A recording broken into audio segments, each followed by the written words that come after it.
Roy, you were asking about the egg rocker, so here's a good example about what I like to see as far as the tumble goes in them. That's Labidochromis flavigellus tumbling. If you look, you can see the tumble.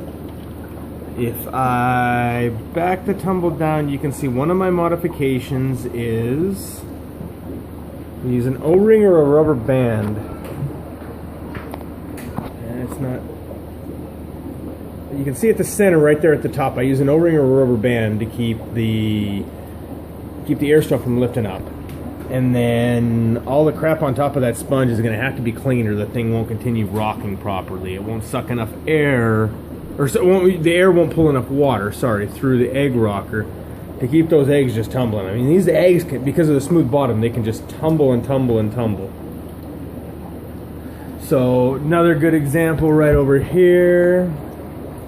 Here's another egg rocker. This is the 85 size. I think these are a little big. You can see them just going. Here's another good one. Here's some Cinetilapia lion. You can see these ones here. They're fighting the current pretty good. When they get to this size, I turn the current down. You know, I don't worry about them quite as much. I mean, that's free swimming fry. There's a bunch of them up in there. The other thing you really got to do is below. Here's another tank with a bunch of rockers running, a bunch of fry tumbling.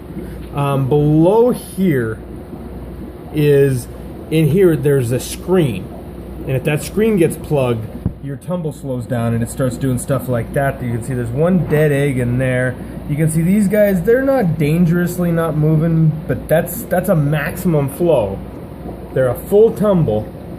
That's a maximum flow. The screen needs to be cleaned on this one here. I need to get to that within the next day or two just to be safe. Shouldn't lose any eggs because there is still some tumble. But, and then, you know, you look over here and you can see these 80s are a little tougher, but you can see there's a bunch of fry bouncing around in there. These guys are getting a nice tumble. I could probably back them down a little bit. So the two big things I found is, you can kind of see the rubber band right in the dead center right now. You can see I got the rubber band set up to keep the thing from lipping through. You could also use an O-ring, you know, some kind of drinking water safe O-ring. And then down in the bottom there's the fry.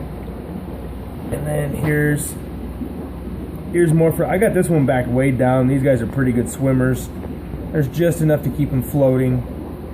You know, and then the big thing is just keep the screen that's right, I mean, it's literally like right there, and it pops out through the top to clean it. Just a little itty bitty, like 3/4 inch diameter screen, and then just keeping this sponge on top clean. Those are the two things that allow the airflow to come through the filter or through the tumbler, right? So I mean, there's you know, your egg rocker lesson. But these things are the best. You know, I've used a lot of tumblers. To give you another idea, you know, I've used these tumblers from Kent's Fish. These aren't bad tumblers. I don't, you know, I had good luck with them. I also had the high dollar ones from Gemco.